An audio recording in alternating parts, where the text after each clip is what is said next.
Day 6 of 100 Extraordinary Women Stories with me. ஒரு 14 வயசு பொண்ணு ஒரு காட்டு யானையை கண்ட்ரோல் பண்ணாங்க அப்படின்னா உங்களால் நம்ப முடியுதா? அதே பொண்ணுக்கு 2024 பத்மஸ்ரீ அவார்டும் கிடைக்குது.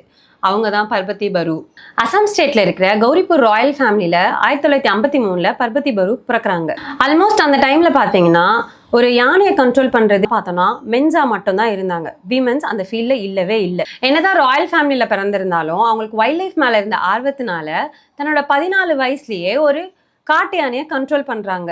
காட்டு யானைங்களை ஹேண்டில் பண்றதுக்காகவே அவங்க ட்ரெடிஷ்னல் டெக்னிக்ஸை நிறைய கத்துக்கிட்டாங்க. ட்ரெடிஷ்னல் முறையில யானைகளை கண்ட்ரோல் பண்ண கத்துக்கிட்டாலும் அதை அவங்களோட நிறுத்தாம ஃபாரஸ்ட் டிபார்ட்மெண்ட் கூட சேர்ந்து நிறைய ஒர்க் பண்ணியிருக்காங்க. அது மட்டும் இல்லாம நிறைய யானை பாகன்களை ட்ரெயின் பண்ணியிருக்காங்க. மனிதர்களுக்கும் யானைகளுக்கும் இடையே நடக்கப்படுற நிறைய சண்டைகளை ரெடியூஸ் பண்றதுக்கான அவேர்னஸை இவங்க நிறைய இடத்துல கிரியேட் பண்ணியிருக்காங்க. யானைகளோட நலனுக்காக தன்னோட வாழ்க்கையே இவங்க அர்ப்பணிச்சிருக்காங்க. அது மட்டும் இல்லாம வைல்ட் லைஃப் கன்சர்வேஷனோட முக்கிய குரலாகவும் இவங்க இருந்திருக்காங்க. இவங்களோட வாழ்க்கை வரலாற கியூன் ஆஃப் த எலிஃபென்ட்ஸ் அப்படிங்கிற ஒரு டாக்குமெண்ட்ரியாவும் பதிவு பண்ணியிருக்காங்க. புக்ஸ் அண்ட் டாக்குமெண்ட்ரிஸ் மூலமா யானைகளோட வாழ்க்கையை மக்கள் கிட்ட ரொம்ப எளிமையா எடுத்துட்டு நம்மளுக்கு சேர்த்திருக்காங்க. பெண் பாகன்னா யாருன்னு இந்தியாக்கே ப்ரூவ் பண்ணியிருக்காங்க. 2024 பத்மஸ்ரீ அவார்ட் ரிசீவ் பண்ணாங்க. இது அவங்களோட கரேஜ், கன்சர்வேஷன் அண்ட் டெடிகேஷனுக்கு கிடைச்ச ஹானர்.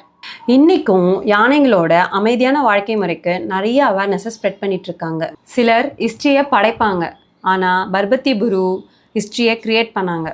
ஒரு பொண்ணு பயத்தை இல்லை யானையை புரிஞ்சுக்கிட்டா. அதனால்தான் இந்திய அரசாங்கம் அவங்களுக்கு பத்மஸ்ரீ கொடுத்து கௌரவிச்சுது.